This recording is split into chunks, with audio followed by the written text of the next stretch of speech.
Hello, hello, hello, hello, everybody. Oh my goodness. Oh my goodness. Oh my goodness. I know it's been a couple of weeks. I just want to make sure that everyone can hear me and everyone can see me. We've got a little bit of lighting issues going on here because it is so bright and beautiful in our new place that I do have my lighting implement, my light source from Socialite. You can tell the difference. You can definitely tell the difference. So actually, let me make a little bit of adjustments here. But welcome to another episode of Tarot by Hilary Live. I am your host with the mostest, Hilary of tarotbyhilary.com. More about our live streams and when it happens, though we are going to have to change the time because we're just gonna have to we're gonna have to change the time, probably more like 6:45 p.m. Eastern Standard Time instead of 6:30, just due to different travel things. Since some things are not in walking distance anymore. I have to drive. So I will be back in about 20 seconds. So let's do the intro, shall we?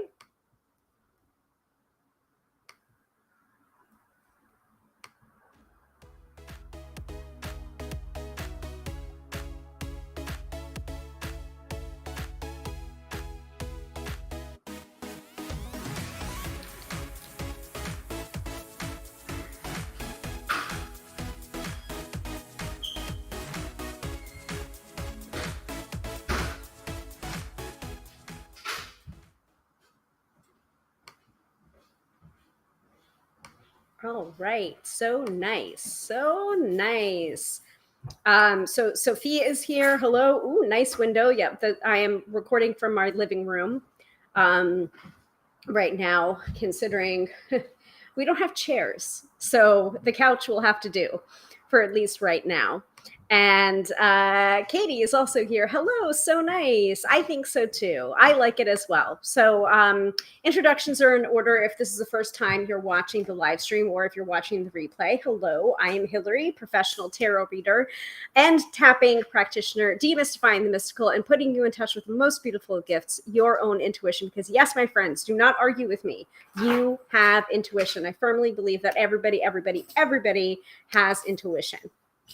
And that is kind of the purpose of me doing these weekly live streams, is to encourage you to embrace your own intuitive gifts through whatever divination method suits you. I like to tune in using the tarot and also using tapping, but you may like the runes or the I Ching or oracle cards or spirit boards or charm casting. And I think all of it is very valid as long as you remember that the intuition comes from you and not necessarily the tools that you use. The tools are there to help you, but your intuition is a part of you.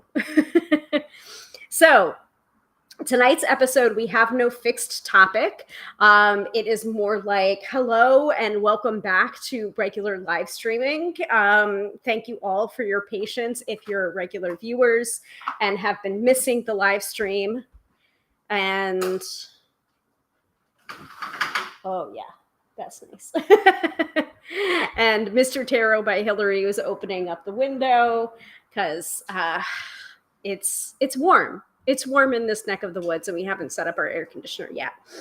So, but we have a very nice cross breeze going on once the windows are open. So that's nice.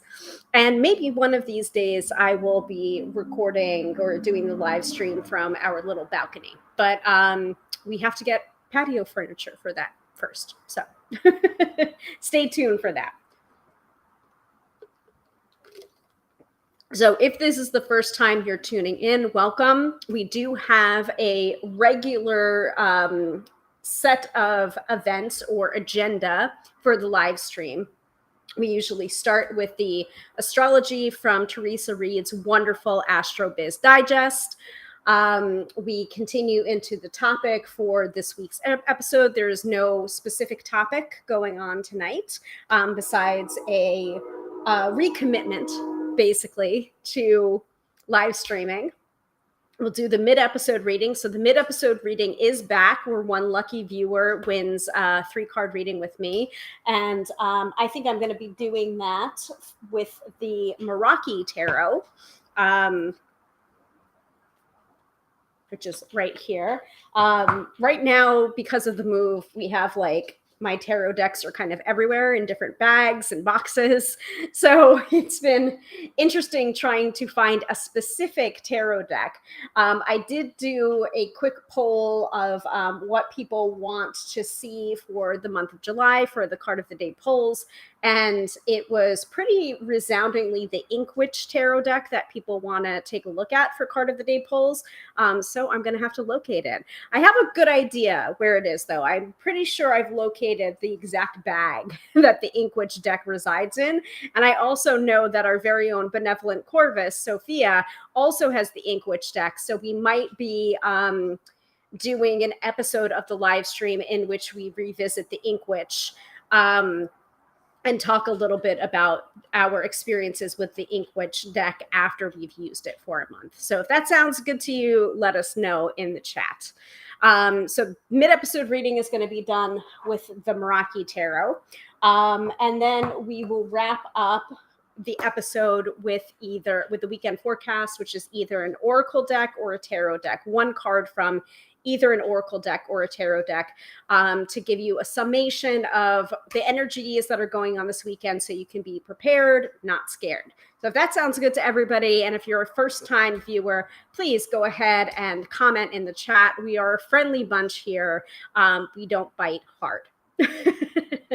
So Sophia says about the air conditioning, how European of you, LOL, no AC. More like general laziness. We had a lot to do in the move, so we just haven't set up the air conditioning yet. And it should be fairly straightforward because it is kind of a portable unit, so we just have to figure out the screen and the vent. But until then, yes, it's kind of European of us, but we do have a very nice cross breeze going. So that makes it a little bit more bearable. And Dina is here. Hello, Dina. Nice to see you, Dina. All right, shall we get started with the astrology from Teresa Reed's wonderful AstroBiz Digest? Shall we? And let me make sure that I pull up that information.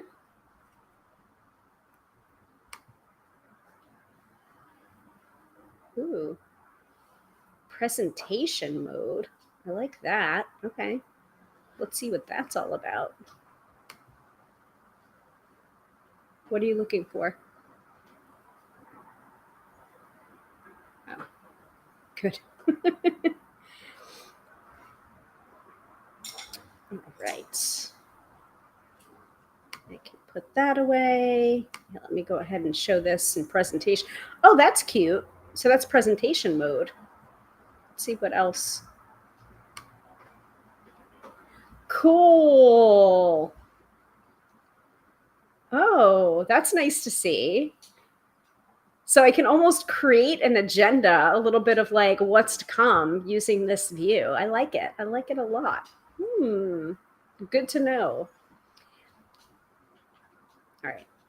I can hide that because we're not starting soon. We've already started. Anyway.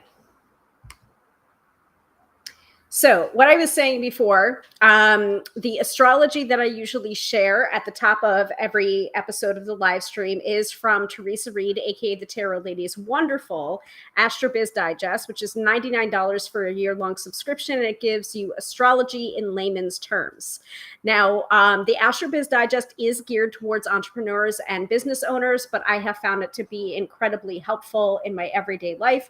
So this is the reason why I usually share the astrology for Friday, Saturday, and Sunday with the rest of you so that you can be encouraged if you're liking what you're hearing or you like Teresa's style to encourage you to pick up a copy of your own of the AstroBiz Digest.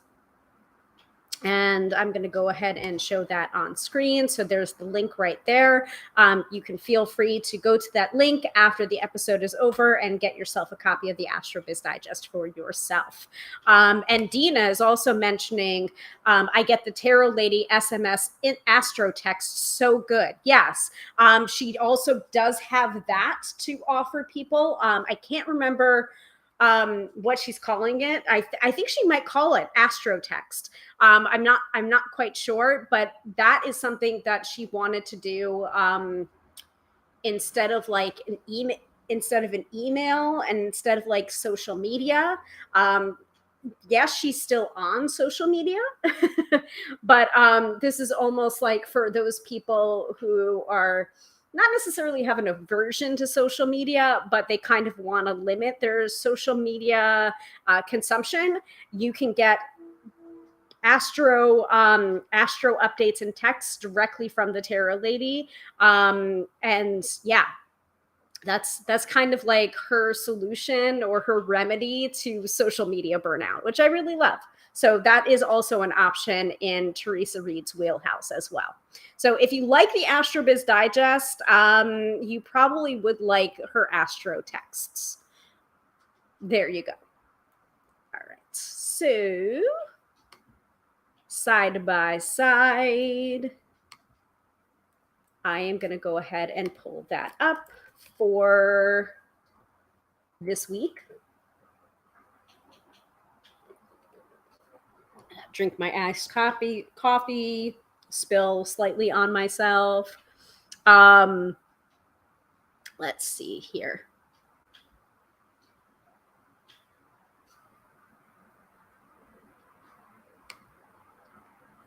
All right. Let that load up a little bit. Ooh, hold on. So Dina said it helped me a lot this week with boundaries. Oh my goodness. Like, I feel like this group of regular viewers of the Tarot by Hilary live stream, we have had so many lessons over the last few years on boundaries, and I've had to teach it like 3 times. And, you know, the thing that you're most meant to teach is probably the thing that you have to learn the most yourself. So, yeah, I teach boundaries a lot because I usually have to learn about boundaries for myself. So, good to know that this week is focused on boundaries. Sophia says that she's currently killing it on Threads. Teresa fucking Reed stays on her game. She sure does. She does. She's real. She is real up on it. She is sun sign Gemini, and sun sign Geminis, they are not two-faced. I don't like that. I don't like when people are just like, oh, Geminis are so two-faced. Like, I don't see that at all from the people that are in my life that are Geminis. But the gift of a Gemini sun sign is that they will always zig when other people zag. You will never find a Gemini doing what the crowd is doing. So that I can say for definite about Teresa. Yeah. Katie says, especially as social media is currently a currently dubious environment with fakers, re astrobiz. For definite. All right. Let us pull this up. Okay. So the big transit that happened this week was the full moon in Capricorn on Monday at 7:39 a.m. Eastern Standard Time.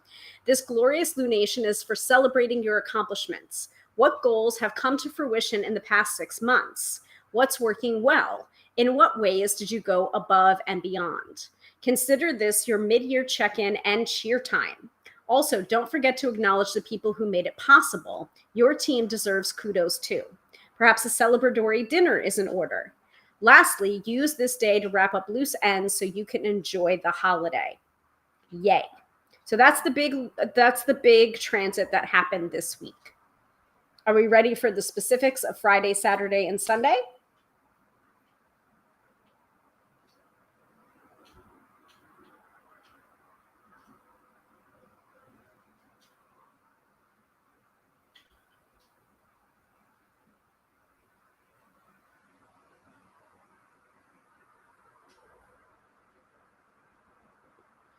All right.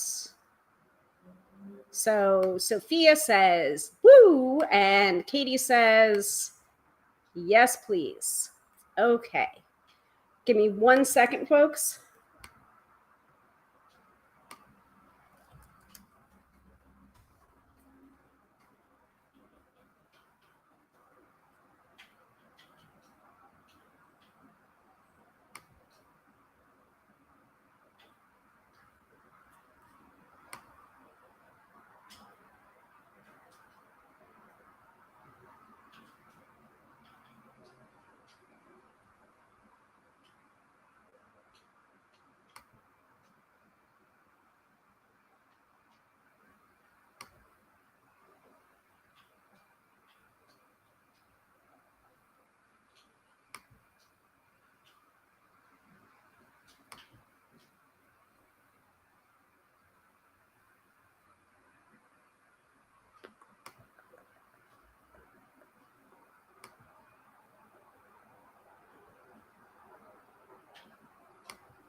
Okay.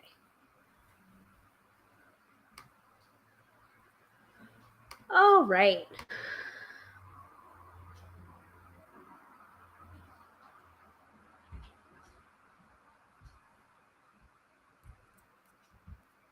Cool.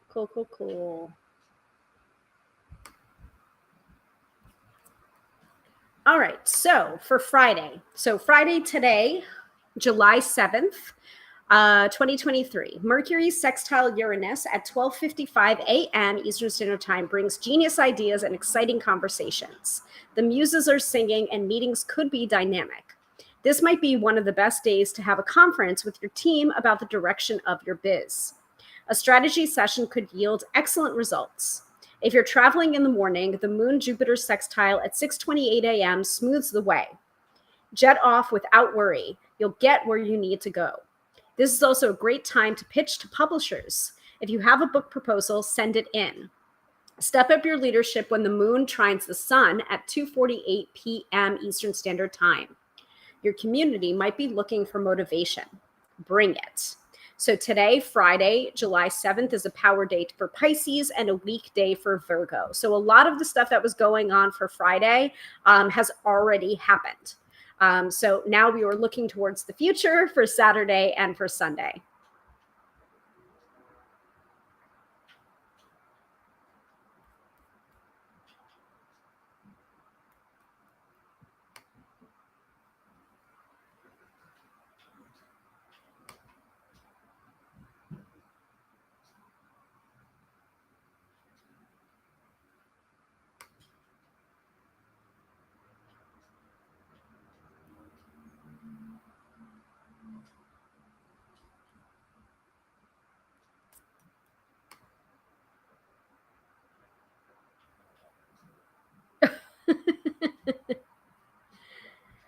So Sophia says, "Ha, neglecting writing my book draft today. LOL."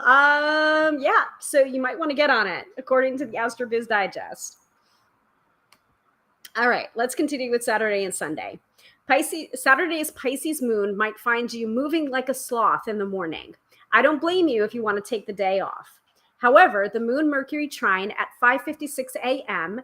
and the moon Neptune conjunction at 11:22 a.m. are both super fab for imaginative newsletters. If you want to connect with your people, send a missive to their inboxes. This energy is also hella good for writing. Spend the morning in your jammies working on new content and watch that word count goal come to fruition. So, Sophia, you may be wanting to get up a little bit early tomorrow morning and get back to work on your book draft. The energy accelerates so the moon enters Aries at 3:19 p.m. Eastern Standard Time. Suddenly, you're ready for action. The rest of the day and Sunday are yours for making bold moves, creating original content, and leadership. So that is Saturday, moving into Sunday. So Katie said, tis, Sophia. But Sophia did submit your article. So you did something. LOL. You did something. All right.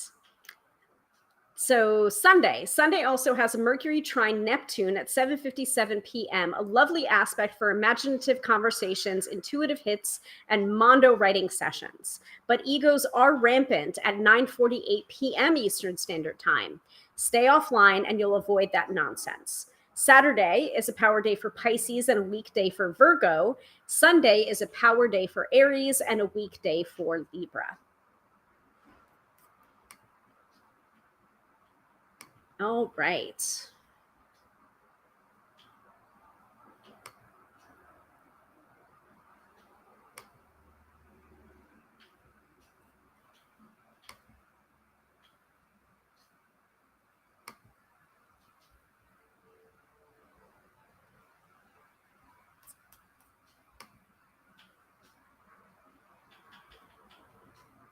All right. So, does anyone have any questions about the astrology over the last week, like Monday, Tuesday, Wednesday, Thursday? If they were having a particularly difficult day on Tuesday or Wednesday and kind of wanted to know astrologically if there was any reason for it, reason for the season, let me know in the chat. Otherwise, we're going to move into maybe the mid-episode reading already. Maybe fielding other questions that you might have, considering that I haven't done the live stream in a couple of weeks. So up to you.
All right. So, any questions, first of all, before I move on from the astrology and the AstroBiz Digest, before I go ahead and answer Dina's question? Okay. So, Katie's saying no questions here. Cool.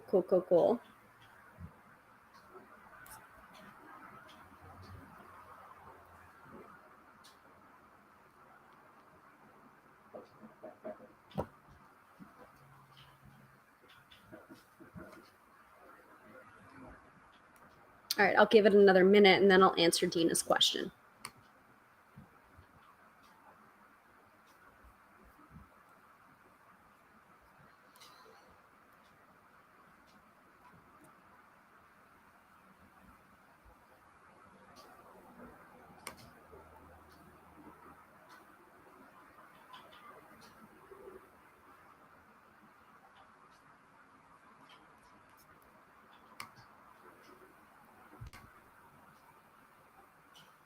Okay. I don't see any questions about the astrology. Even though I will say about the full moon in Capricorn that happened on Monday, I was feeling the effects of that full moon starting Saturday. Like, it was very crazy. It was just a crazy weekend in retail. And there was just so many, like, just very strange questions from customers. I was just like, ooh, like, there are some people, like, depending on the nature of your job, you know that it's a full moon just from how people are acting. And a lot of the time, like, my mom will text me and she'll be like, is it a full moon? Because people have been acting like really strange, and I'll usually confirm it. And remember, the full moon and the new moon, the effects of which can be felt 3 days before, the day of, and 3 days after. So you can feel the effects of that even if it's not the day of a full moon or a new moon, just to let you know. All right, so Dina is asking, how do you understand the Chariot card? Is there a specific context in which you are having trouble understanding the Chariot card? Because that's what I usually ask when people have questions about certain cards. Like a couple of months ago, there was someone that I was talking to that is a fellow tapping graduate from the certification that I did, the Gala Darling method. And so I was answering like general questions about tarot, and they had asked me about the moon card, and they had been taught, or just from experience or how people were speaking about it, they were of the opinion that the moon card was a negative card. And so I kind of like answered their question in the moment. And then later on, I talked about, like, I think I created like a short video in response about it, that it's always about context. I feel like it's always going to be about context, that a card is neither good nor bad. It just is, but the context of the reading and the surrounding the cards will, and like what you're asking about, is going to change how you would read or interpret that card. So, so like Katie's saying, definitely full moon energy was draining this week for sure. Yeah, sometimes I get really energized by a full moon, and other times I just like feel like I have to sleep for 50 million hours. And there's usually no in betweens. It's usually either really, really energized or really, really drained. No in between there. So Dina says, I guess its connection to the sign Cancer seems strange. Actually, okay, so that I can answer. So I used to do a couple of years ago, I took this over from Teresa. She did Twitter Q&As that she called Tarot Wrap. And I ended up taking it over, and then eventually ended up sunsetting it because I wasn't getting the participation that I thought it needed to be able to continue it. So I let people know, and then people got upset with me when I stopped doing it. And I'm just like, listen, like, I offered different days and times, and people didn't even respond, to like, let's do it this, like, what days would be good for you, what times would be good for you. And when people didn't respond to like rescheduling it because the participation wasn't where it should have been, like on the day that it usually was, I'm just like, okay, then I'm not doing this anymore. But one of the ones that I did was about tarot and astrology, and the traditional correlations between the tarot card, the major arcana of the tarot, and the zodiac sign that it was related to. And also every single card, all 78 cards of a tarot deck, can be correlated to astrology. And there's actually someone called Cardzy. I think her name is Cardzy B on the gram of Insta. And she relates like all of the cards, like when she's doing an interpretation, she'll say like the Three of Wands is whatever degree of Aries or what have you, like the different placement, or like Aries in the third house. So, like, you may want to delve more into the associations between tarot and astrology. And I think Corinne Kenner has a book about tarot and astrology as well. So you may want to check that out too. So I talked about that association, Chariot and Cancer, and it seems strange. And so I basically guided the conversation. So it's just like, it's not for me to say whether or not that's, that is true or not. I more guided the conversation. Like, traditionally, the Chariot card is associated with the sign of Cancer. Do you agree or disagree? What do you think would be a better combination? So I feel like my understanding of the Chariot card associated with the sign of Cancer, I get it now, but only after doing like a specific ritual that associated like I think the moon was in Cancer. It was like a new moon in Cancer. And it was a ritual that I did to kind of eliminate bad habits and replace them with good habits. And I used water within that ritual. So, and I wrote about it on my website too. So if you want like kind of a general guideline on how to be, how to formulate a ritual using both astrology and tarot cards, I can certainly drop the link into the chat. But let me look that up. Because originally, when I saw that that was the association chariot with the sign of Cancer, I was just like, that doesn't make sense to me. And then I did the new moon ritual and I'm just like, oh, okay, I get it now. So that's a very long-winded answer, I guess, to your question. Sophia says Golden Dawn astrology is a funky time. Yes, I agree for all of the reasons that I just stated. Yeah, so it was called Tarot Ritual New Moon. So you can just go to tarotbyhilary.com/new moon habits, and you should see it there. And I think, I don't think I did a podcast episode on it, but I'm dropping that into the chat right now, so you can check that out. So, yeah. At the time that I did that ritual, it was a new moon in the sign of Cancer, the crab. The element associated with this sign is water. Cancer rules the hearth and home and intuition. Cancer can be affectionately called crabby, but their protective nature toward their family, friends, and emotions is unmatched. They have their hard outer shells, but ultimately that exoskeleton is in place to conceal the fragility within. For the intention setting that I did, I pulled the tarot card associated with the sign of Cancer, the Chariot. For good measure, I also selected the Moon card, Moon in Cancer, and the Fool as representations of the new moon. So when working with tarot and magic, please see Charming a Tarot Card for more helpful tips, which is another article that I wrote, which I can also drop into the chat. Let's see here.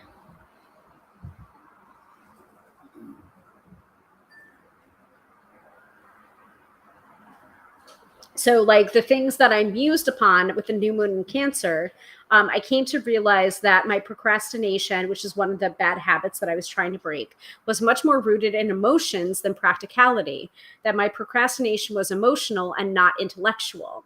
And I began to look through the tarot deck for the Suit of Cups and hit upon the representations of both my bad habit, which I considered to be the Seven of Cups, and what I wanted to happen, which was forward momentum with the Eight of Cups. Seven of Cups represents to me my procrastination habit and, ooh, look, shiny syndrome. And the Eight of Cups symbolized my walking away from that habit, small steps at a time. So again, I might be going into way more depth than you were looking for, but I do understand the association with the Chariot being associated with the sign of Cancer, and looking to like some of the details in the imagery from like a Rider-Waite-Smith based deck, like the shoulder guards on the charioteer. That to me kind of symbolizes the crab's outer shell.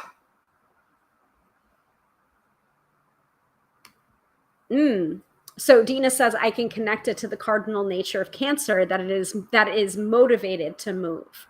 There you go.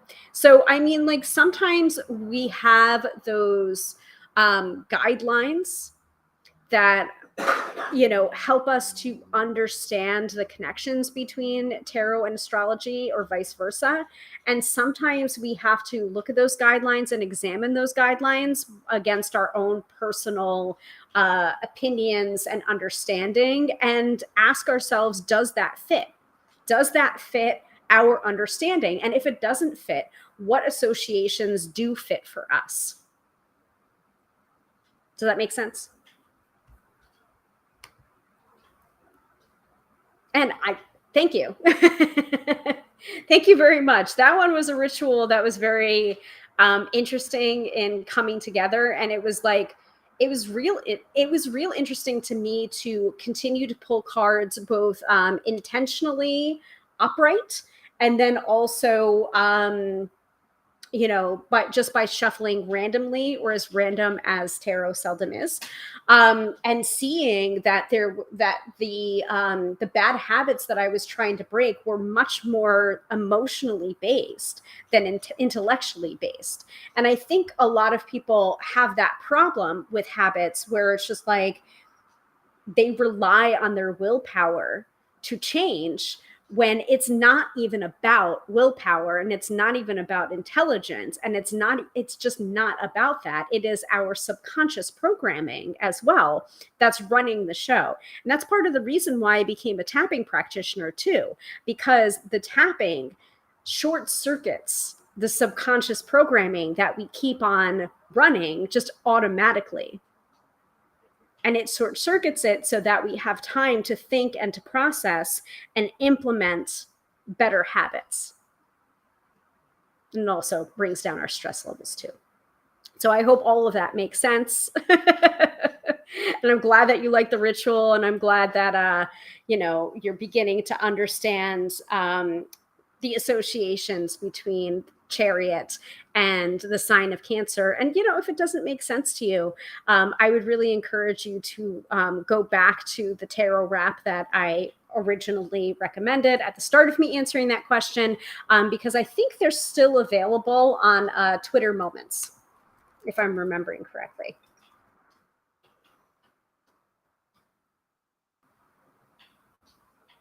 Let me see if I can find it.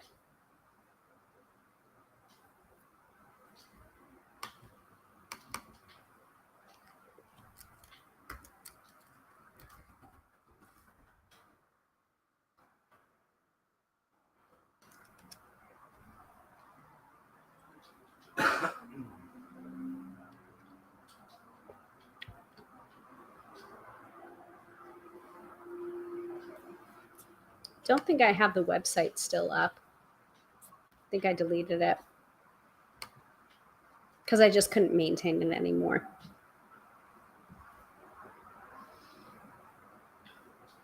Yeah, I think I took that down in April of last year to make room for my my books splash page.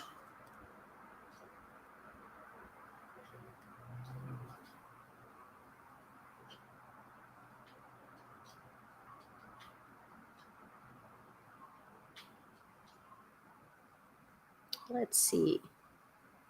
Yeah, I mean, I would just search hashtag tarot wrap, and you should be able to find different iterations of it. So many interesting topics that we covered during tarot wrap. All right. Any other questions of a general nature or not so general nature that I can answer before we move into the mid-episode reading?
So Sophia's saying, bopped out to eat dinner. What are we up to? We're up to mid-episode reading, unless, of course, you have a general question about what I've been up to since the move, or just,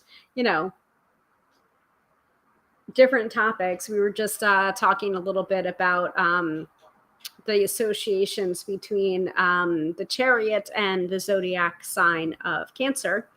And just reminding people that those structures exist for a reason, but also if it doesn't match your own personal preferences or understanding of the tarot card, like, you can make a note of it and you can also feel free to ignore it. Which I know is probably not a popular thing to say or necessarily what is it? I think it's I'm not sure if it's like the BBC or one of the other stations in the UK has like this segment called Unpopular Opinion. So I feel like we should do like an unpopular opinions on tarot episode, and I'll sing the little ditty that they usually sing on that broadcast. But yeah, if it doesn't align with your understanding of the tarot or your understanding of astrology, like, astrology is there to help you and tarot is there to help you. And I do believe that you need to understand the rules or the structure of tarot or the structure of astrology before you then break the rules, which I do talk about a little bit in my book as well, How to Read Tarot. And I mean, like, the episode that we recorded today for the Card Slingers Coast to Coast podcast was not one that we expected to record. We thought we were going to probably be recording like another one of the deep dives for the major arcana. I think we're up to the star. But instead, we were talking a little bit about reviews, helpful or not so helpful reviews. And I was also spitballing some merchandising ideas for the podcast as well, because we have a bunch of quotable things that we've done in the Card Slingers Coast to Coast podcast that I'm just like, why haven't we created merch yet? Because I think we should. I think, like, I mean, like, one of the popular ones is Madam, I Implore You. So that was suggested. But I mean, the episode that we just did, you haven't heard it yet because we just recorded it today. But I definitely think that there is an opportunity for merchandise based on some of the things that we said in that one episode. And I even say it in the episode too. So yeah. I don't know where I was going with that. So I'm just going to drink more of my iced coffee.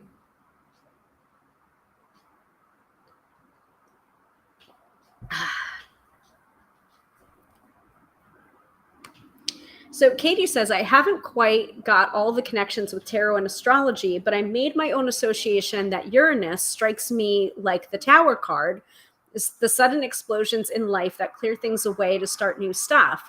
Whereas Pluto is more like the Death card, which has slightly slower clearance, grief, and changes to create a new life. So there you go. That's Katie creating her own personal associations with between tarot and astrology. You got to do what makes sense for you.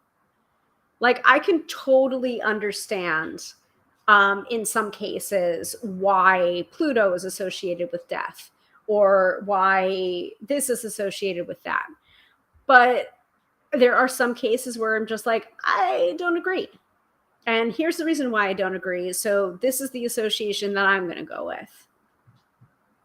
Like, I mean, it's very similar to how your intuition speaks to you. It's always going to be personal. It's always going to be personal, and your sign for something is going to be different than somebody else's sign for it may be the exact same thing. Ooh.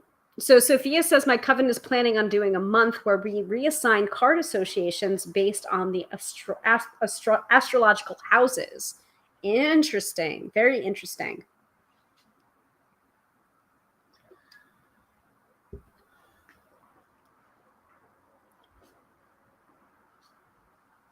All interesting stuff. All right. Shall we do the mid-episode reading using the Meraki Tarot?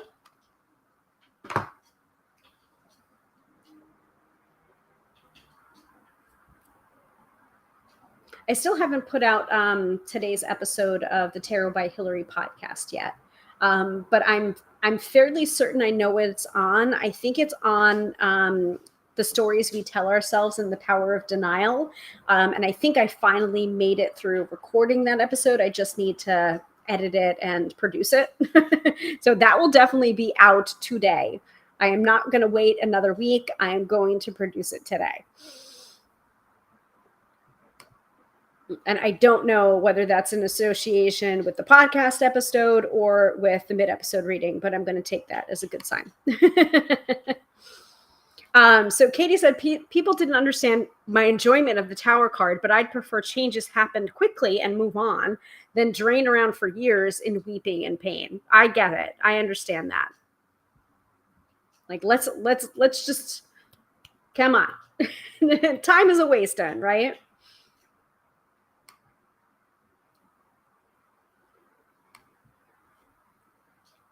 So Sophia's been embracing the Tower this year since she's moving and graduated, all that jazz. Yep. I mean, I know of a few people that have been embracing the Tower energy. One of which was the shop manager for the tattoo place where I got my High Priestess tattoo, and she has the Tower card from the Vertigo Tarot tattooed on her. So I was just like, wow, that's brave. Like, I don't know if I would necessarily put the Tower on me, but she was just like, I vibe with that energy. It's an energy that I understand and that I work with very well. And so I was just like, okay, so I get that, you know. I mean, I've gotten the same response from people that are just like, oh, you're brave for putting the High Priestess on you. And I'm just like, I don't consider myself brave for doing that, but I guess I can understand why some people would say that. Because I mean, when I look down at her, she's got that bitch, please look on her face. So I can understand it. Yep. Big wild year, Sophia. And actually, I would not be surprised in the slightest if Sophia is the one that gets the mid-episode reading this episode. I would not be surprised in the slightest. So on that note, let's go ahead and do the comment snake and the lottery jar, and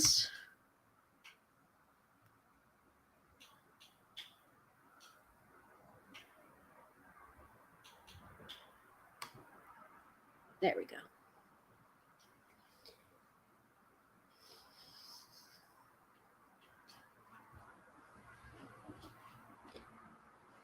So please, if you would like to be considered for the live reading, please go ahead and comment in the chat.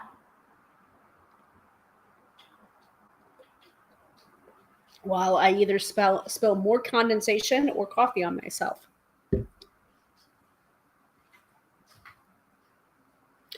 So, Sophia is in there. The comment snake is comment snaking. Yes. And the lottery jar is lottery jarring. Or the comment snake was underneath all of the lower third stuff, which is entirely possible too. By the way, we did not watch the newest episode of Outlander yet today. We did not watch the newest episode of Secret Invasion yet. We did not watch the newest episode of... We haven't watched any of the new episodes of The Witcher, by the way. And just so you know, there is a dog that I follow on social media who became obsessed with Henry Cavill to the point where there was an altar created. She has been tested so that she knows that, like, she recognizes Henry Cavill. Okay. She knows the difference. And so I would really, really recommend you follow Rory the Frenchie. Follow Rory the Frenchie and just get swept away by the journey. And I'm not going to say anything else because I don't want to spoil it for you. You just need to follow Rory the Frenchie. I have been following her for a very long time. I've been following her since she was dressing up in seal costumes, and she was just not winning any costume contests for Halloween. It was very sad. So I've been following her for a very long time. So I've seen the evolution of Rory, and like, you will not be disappointed. So yeah.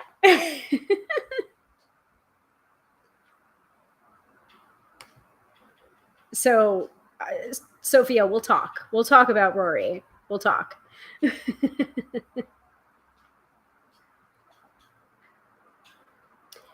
Okay. All right. I am going to put up the countdown widget. We're gonna wait another contest closes in, I'm gonna say, let's give it another 2 minutes. Usually I give it 3, but I have no patience today.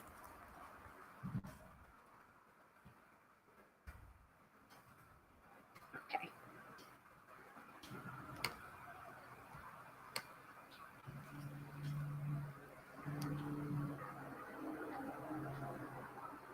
So how many people are in? So Sophia is in and Dina is in. So it's like a 50-50 shot right now. It has been a couple of weeks, by the way. So whoever won it the last time, if you want to go ahead and submit your name again, that's totally cool. That's fine. Go for it.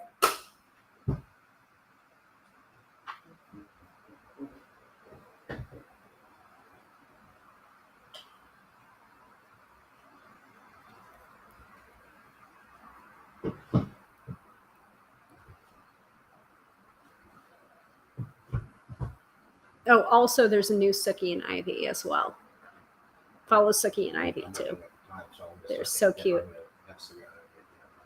What? Okay. Mr. Terabyte Hillary's cooking tonight. By the way, he has laid claim to the kitchen, which is fine with me. That's just fine with me. All right. For those of you who have not commented in the chat, now is the time before the contest closes. Otherwise, we got a 50-50 shot between Sophia and Dina. So speak now or forever hold your peace, at least until next week's episode, which more than likely is going to be at 6:45 instead of 6:30, just to give me time to get home. So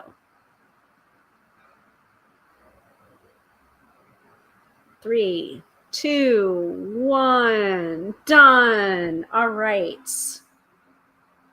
I am going to take the snake off. Yes, exactly. Exactly, Sophia. Hold your peace for 7 business days. I actually got feedback the other day, basically asking. Oh, Katie got in at the last moment.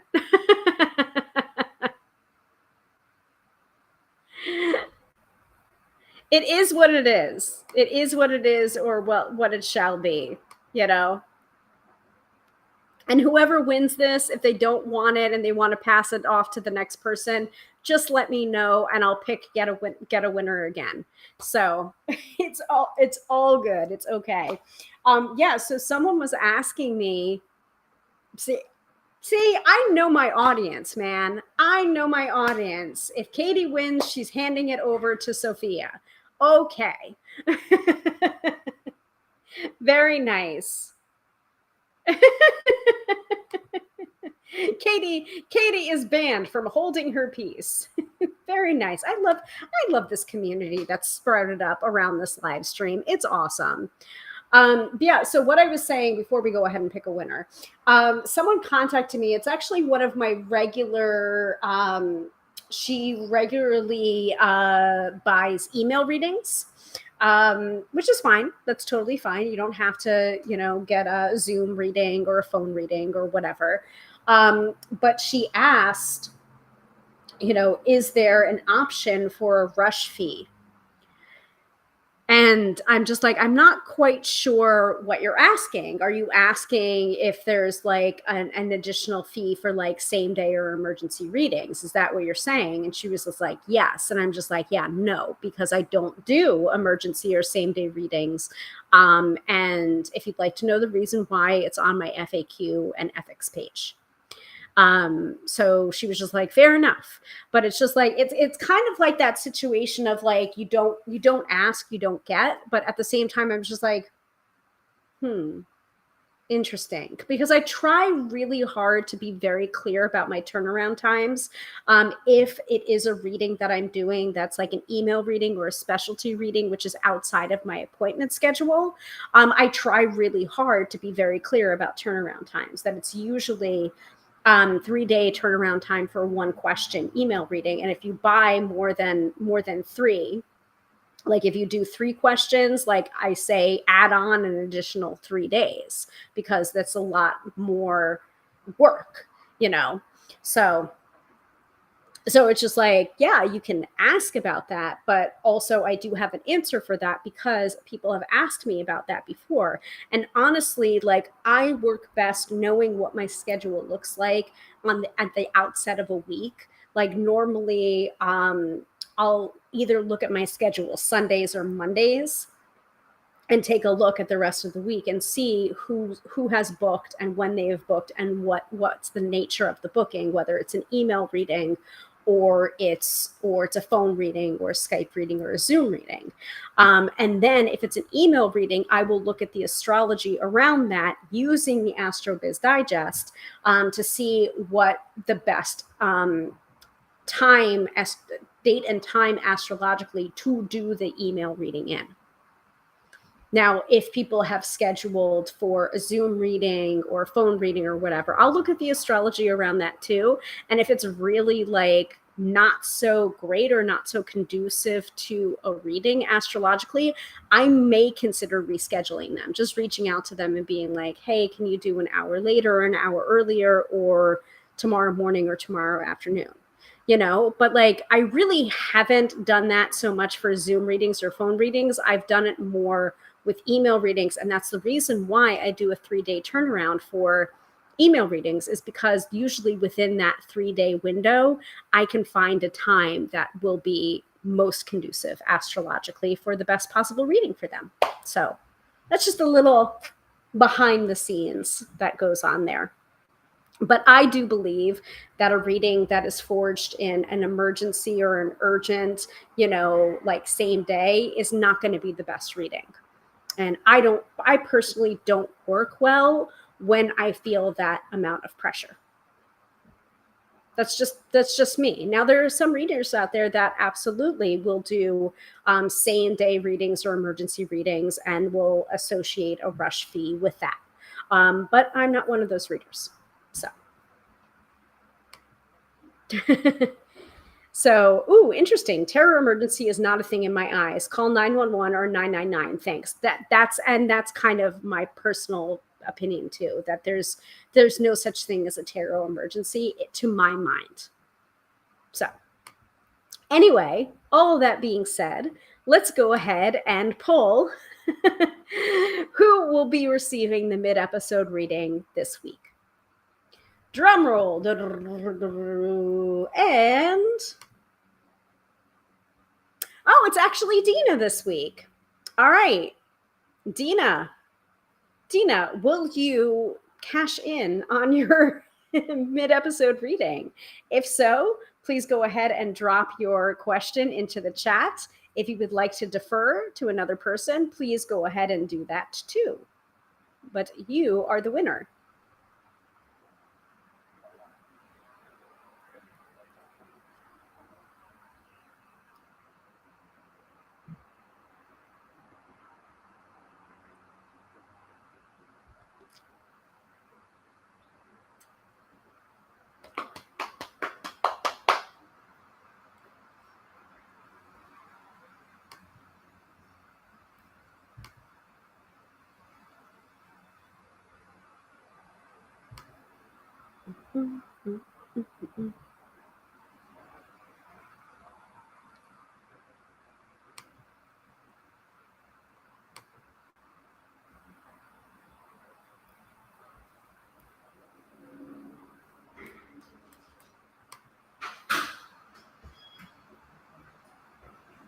And while we wait for Dina, I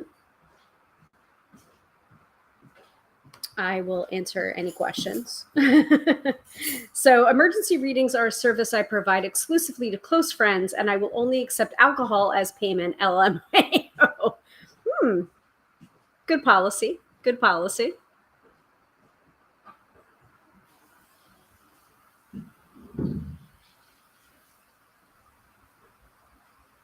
Alcohol improves the accuracy of readings. LOL, not. Well, actually, so Jamie, one of the fellow co-hosts of Card Singers Coast to Coast, there was I feel like there was a class that she used to do, or she may still do it, regarding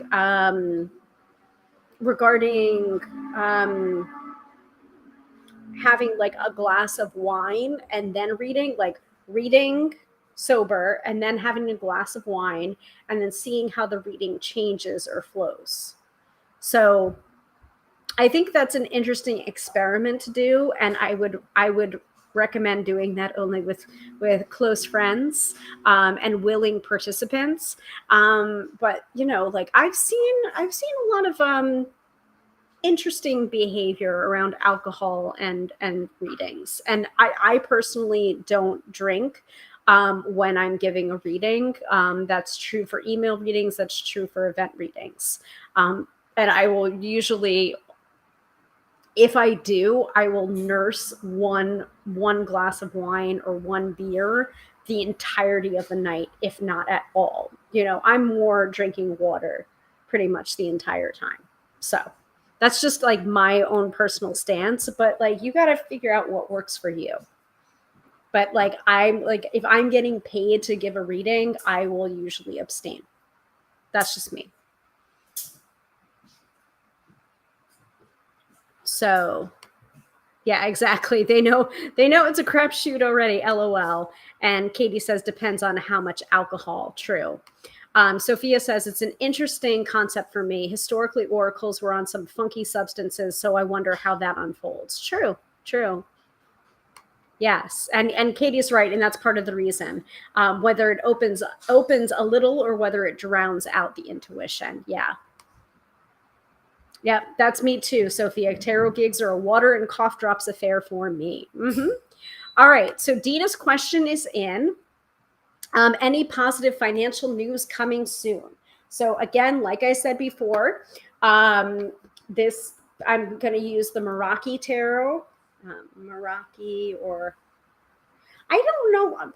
I've done this before, Mirakai or Meraki. I can't remember the way it's pronounced. I'm sure it's on here somewhere.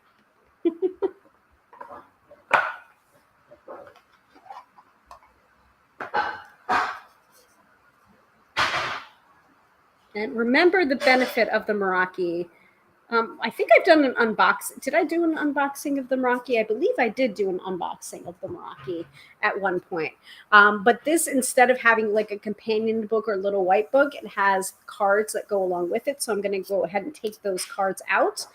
And this particular deck also has gem associations, and it also has oracle cards as well. So there's oracle words in here too. 1, 2, 3, 4, 5, 6. 6 oracle word associations, and also a yes and a no. So I like that. I wish more decks did that. So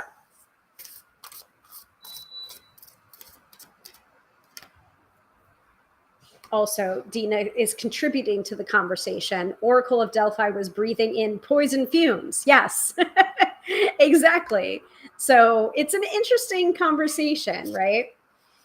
Okay, so I'm going to go ahead and do this reading. You can feel free to keep on chatting in the chat. Positive financial news coming soon.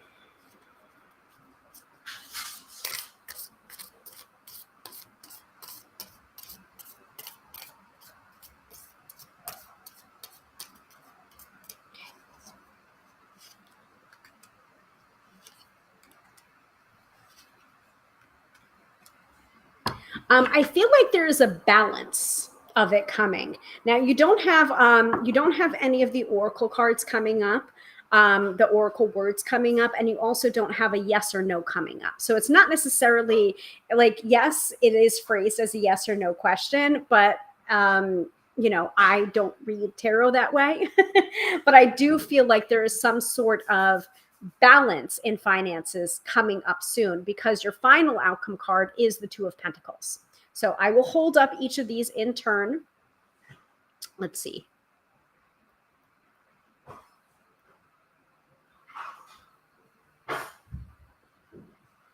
Okay, so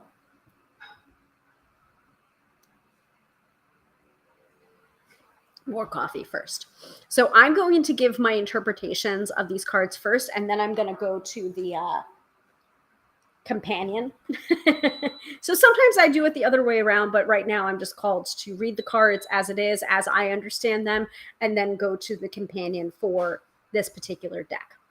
So you've got the Eight of Cups, you've got the Seven of Wands, and you've got the Two of Pentacles. So immediately my eye is going towards that Two of Pentacles, which are represented as like two gemstones or two crystals. And it does have that little infinity symbol coming through, almost like a little like breeze in the air that's keeping them together. But twos are often a symbol of balance and harmony as well. So I feel like there is balance coming to you regarding financial news. So is it necessarily positive or negative? I feel like it's just like it's balance. It feels like it's more manageable, which is not necessarily what you want to hear, but it's also not what you don't want to hear, like it's just like it's more manageable. Things coming up are going to be more manageable. So you've got the Eight of Cups. So to me, it has been kind of like your emotions have been tangled up with your finances, and that has been kind of like bringing things down a little bit.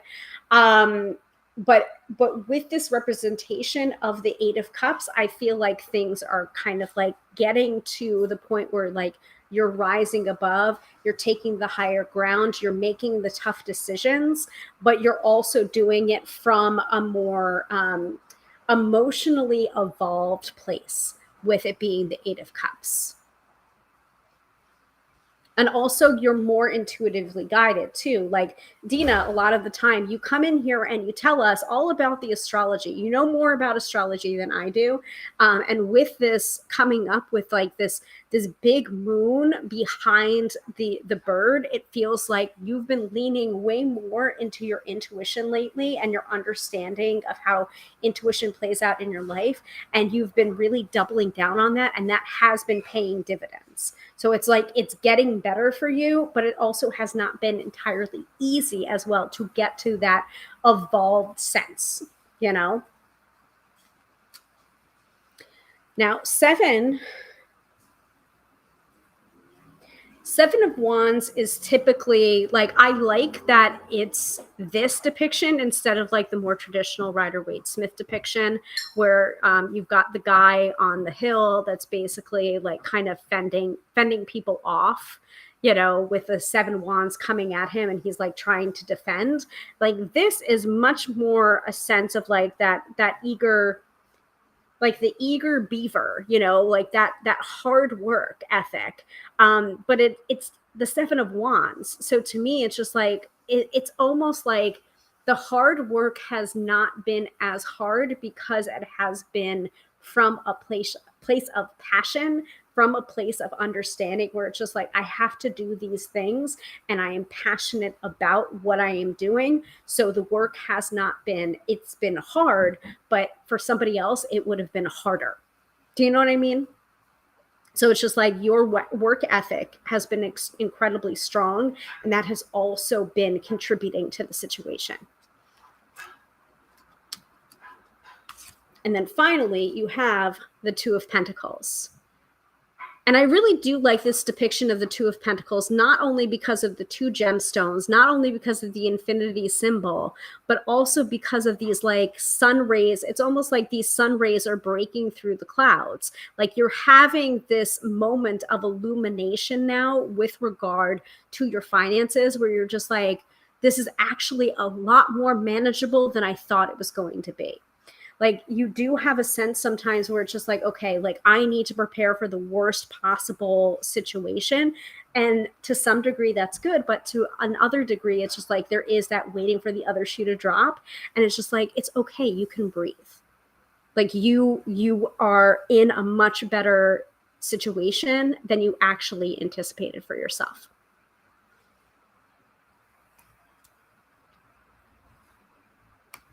Of course you pulled the Seven of Wands today. Of course you did. Why not, right? So let us go to the, I'm getting distracted because I'm smelling the food that my husband is cooking right now. So let us go to the companion book or the companion cards that go along with this. Let's see. And again, no major arcana cards coming up. So I think that it's just like, it's not like a lightning bolt kind of moment. You know, it's not like a windfall kind of moment. This has been small and steady and progressive steps. So let's see.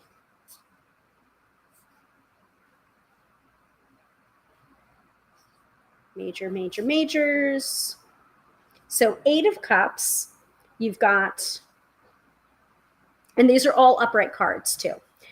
So the upright meanings for the 8 of Cups are abandon and release disappointment. So I do feel like that's happening, like the rising above, that's happening. You've got the 7 of Wands, which is challenges, competition, and courage as well. And also, as you're noting in the chat, also building the dam and stopping the leaks. Yeah, exactly. And then finally, the Two of Pentacles. Two of Pentacles, adaptability, balance, and change. So it's just like, I do think ultimately it's positive. It is a step in the right direction. I wouldn't necessarily say that it's just like you're going to come into money and it's going to be immense and it's going to be exactly what you need. That's not what I'm saying, but I'm saying like your attitude around money and around finances has been changing, and you're starting to see the results from that.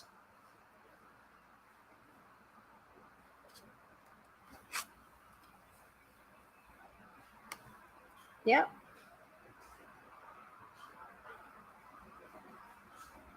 So there you go, Dina. That's your reading. It's not necessarily all bad. It's not necessarily all good, but I feel like there's definitely been that momentum, that small concerted efforts and steps have been bringing you towards a better outcome.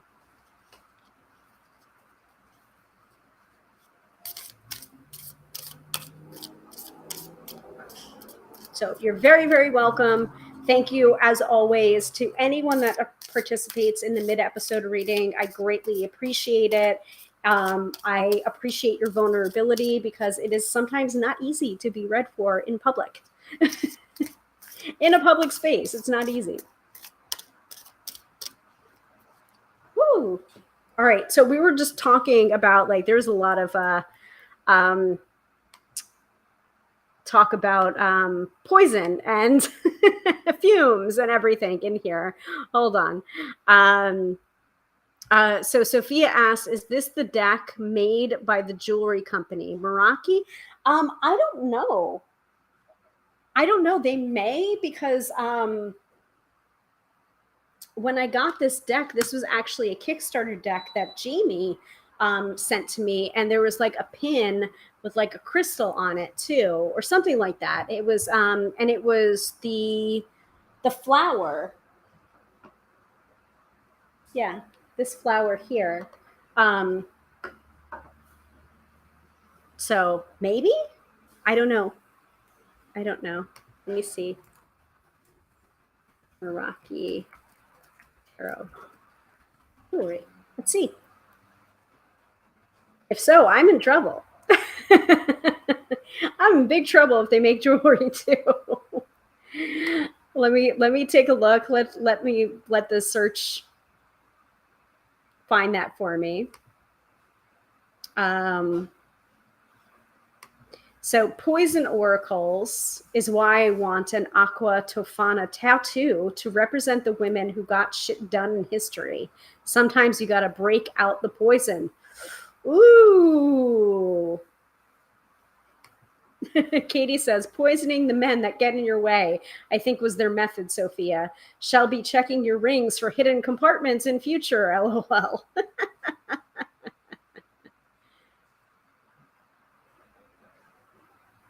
Wow.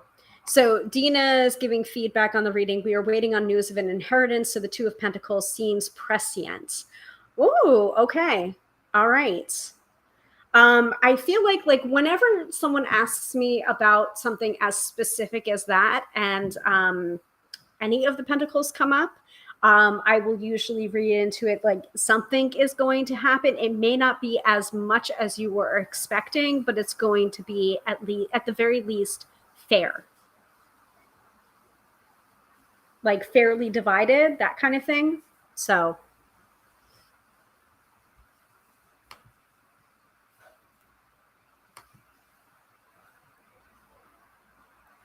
it's still thinking. Let's see.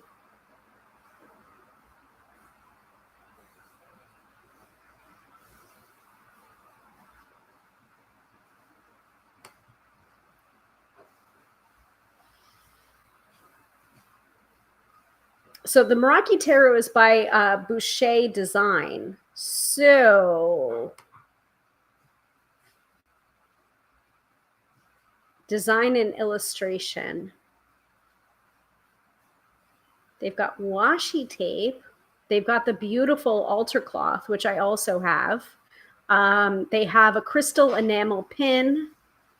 They have enamel pins. So that might be what you're thinking of.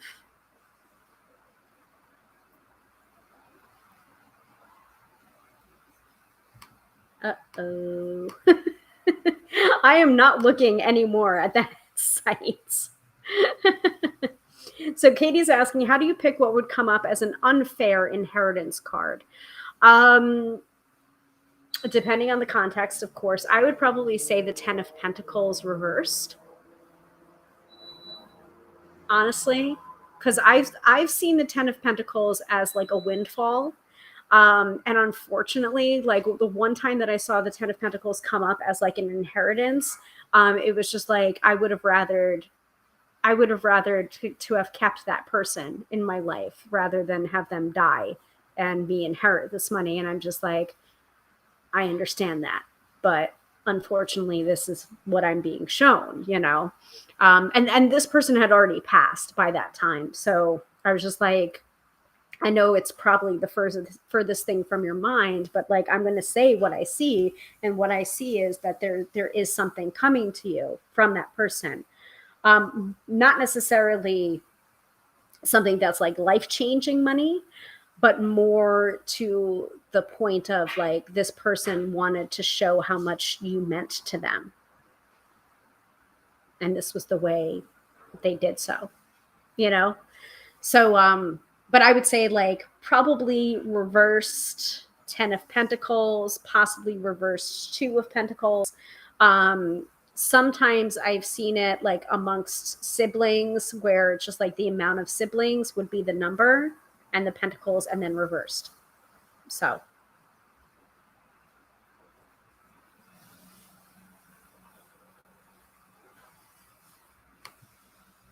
yeah, I mean, good point by Sophia. Or 7 of Pentacles, bad harvest. Yeah. But sometimes it's hard for me to determine what exactly the cards would be. You know, sometimes it's not necessarily the cards like 7 of Pentacles that I'm seeing. Sometimes it is the symbol that catches my eye, and that doesn't matter what tarot card it is. You know, sometimes I'll see something or I'll be shown something clairvoyantly or hear something and be like, oh, you know, they were making a point and not in a good way. So I have a reading I could do about a will contest for a friend, not noting all of those. Thank you. You're welcome. You're welcome. But again, like your signs are going to, like, again, your intuition's going to speak differently than mine. So just keep that at the back of your mind. And then also you may see something or a combination of cards that to you says like, this is not fair.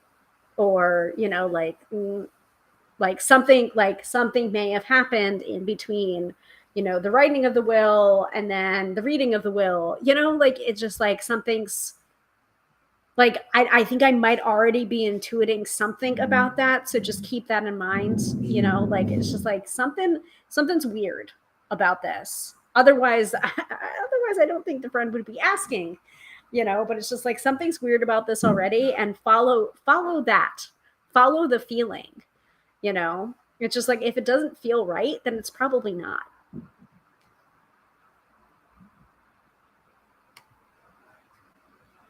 Yeah, Sophia's sending strength for that. Yeah, it's already not fair. We'd like it to be fair. Okay. And in that context, I would say maybe use some of the advice that I say in Charming a Tarot Card, and to kind of put it out into the universe for it to be fair. Like take your Two of Pentacles and put it on an altar, with a candle or a white candle or a yellow candle, whatever color represents fairness to you or calmness to you, and see if that helps the situation. So I'm going to drop the Charming a Tarot Card article into the chat, just in case you don't have it. And I'd recommend doing that. So, because that is part of what magic is about too.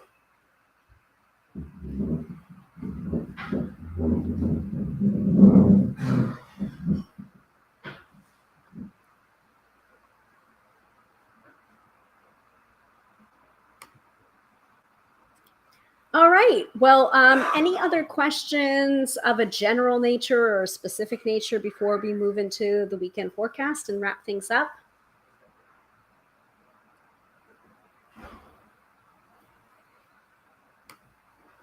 You're welcome, Katie. You're welcome. And if people are here and witnessing like the mid-episode reading or my general advice or whatever, and they're just like, oh, how can I work with her? How can I book a reading? You can do so at tarotbyhilary.com. Hilary with one L, except no substitutes. And that's the only way to book a reading with me, is by going onto my website and using my online scheduler that's associated with my website. And I use Acuity scheduling. So if I ever send you a link that's like blah, blah, blah, blah, blah, acuityscheduling.com, that is also like, that's my online scheduler. So is that for me? Thank you. Yep. That is some high level bureaumancy. All admin work requires magic. Mm-hmm. Mm-hmm. All right.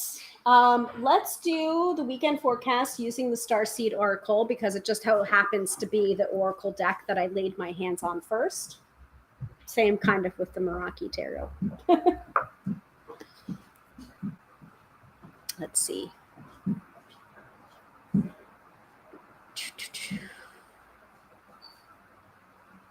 And I'm going to remind everybody that we do this every Friday night, 6:30 p.m. Eastern Standard Time, or more than likely 6:45 p.m. Eastern Standard Time starting next week.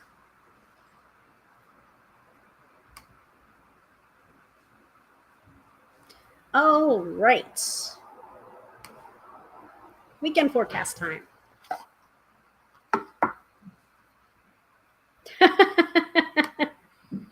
Hey, honey. So Katie says, how to get Hilary off her live. Tempt her with great smelling food next to her. Good one, Mr. Tarot by Hilary. He's laughing. I don't know if you're able to hear that. He's laughing. So, and a new episode of Outlander too, which I think is what we're going to watch while we're eating. For definite. Because I know what's happening in Outlander because I read the books. He didn't read the books, but he's only interested in it because where we are in the storyline is, the American Revolution, and that's something that interests him, the history. And I used the thermometer. You used the thermometer. Yeah, to make sure that my pan was preheated properly. Very nice. I'm glad you used my gift. All right. Weekend forecast from the Starseed Oracle by Rebecca Campbell with artwork by Danielle Noel. And who knows, next week you may see me on the balcony. May record from there. May do the live stream from there. You never know.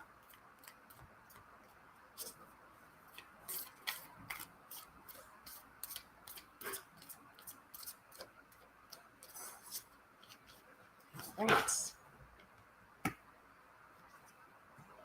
Wow. Interesting. Of course, I pulled this as soon as Sophia commented, I love the Mr. Tarot by Hilary nickname. My next suitor will have to get an equally silly name, perhaps the Benevolent Boyfriend. Ooh, I like that. I approve. I approve of that nickname. Okay. You may want to, do you want to set us up with Outlander? Mm-hmm. Yeah? Okay. Oh, and Jenny's here. Hi, Jenny. Yes, you're just in time for the weekend forecast. Late to the party, but in time for the forecast. Yes, for definite. Oh, yes. And also I can do that next week. House tour by live stream. Maybe. We'll see. It's a little bit messy in here right now. That's part of the, so if people want to see, the apartment layout that we moved into, I did put a video up on the gram of Insta.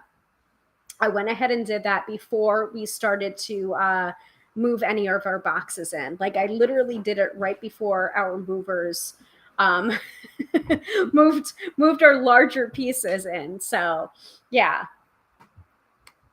Yeah, and this is kind of aging us, but yes, please, MTV Cribs. Yes. For definite. All right. So the weekend forecast, we are getting the void. So, ooh, interesting, right?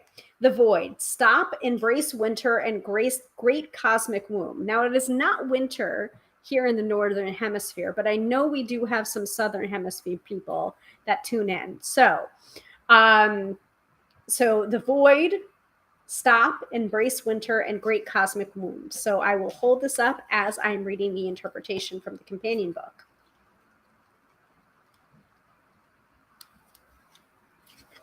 All right, so remember, this is the weekend forecast. So this is the energies that are going on this weekend. Everything and nothing exists in the void. It's where all life begins and ends. It's the winter and the womb, the fertile darkness where all things originate and all seeds grow. Comforting and intimidating, freeing and daunting. It can feel both overwhelmingly small and huge. The void is where faith lives. The message of the void is to surrender to the unknown, to allow the fertile darkness of nothingness to nourish the new seeds growing within you. Regardless of whether you know what they'll one day become, you're being called to surrender to the mystery of what's next, to rest and to allow the winter of your life to do the work for you, to hand over your control and trust that just because you can't see what's happening beneath the surface, it doesn't mean things aren't at work. The greatest weavings happen when we find a way to surrender and trust that our life is being knitted for us, right beneath the surface, in ways known and unknowable. Now is the time to cultivate faith and allow deep, deep rest. The void often surfaces at the end of a chapter or life phase, when we're called to let go of all that we know and identify with. When you're in the void, it can feel scary and as if you should be doing something. However, when this card appears, it's a sure sign that the most productive thing to do is relinquish control and surrender to the changing mystery of your life. How are you being called to surrender to the unknown mystery of your life? I feel like the cards called me out yet again. I know you all enjoy when that happens. But if it's speaking to you, that's as it should be. It's speaking to me right now, too. I don't like it, but I accept it.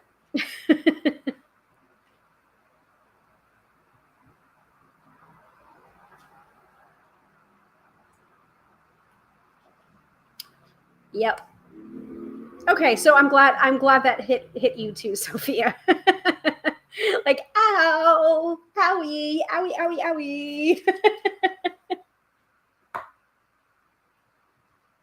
See, I'm not willing to pull, like, I am only willing to pull cards and put myself on the line as well. You know, like if I wasn't willing to put myself on the line as well, like I would find a different line of work, you know.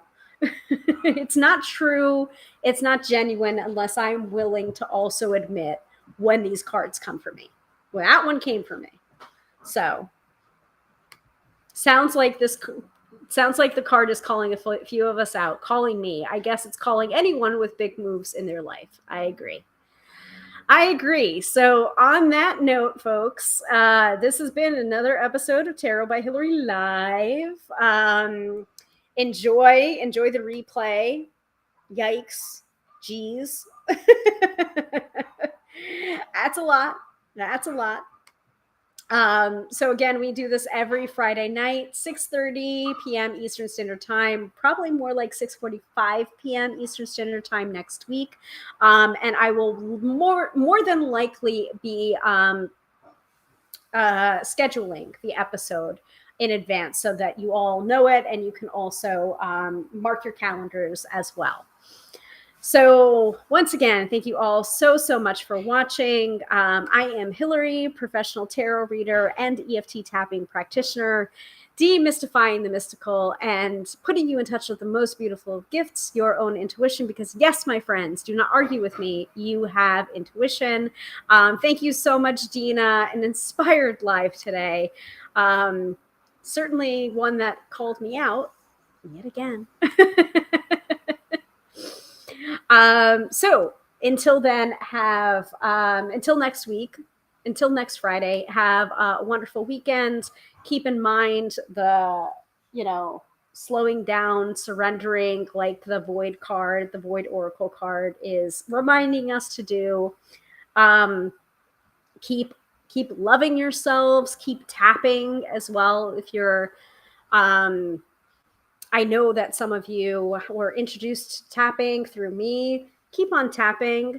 It works for you if you keep on doing it, and you definitely feel the difference if you haven't. So in this whole move, I hadn't tapped in 2 weeks. And then the first time that I did a tapping in the 2 weeks, I started crying. It was just so I know that I needed it. So it's just those kind of practices, even when you feel like you don't have time to meditate or do tapping, that's when you really need it.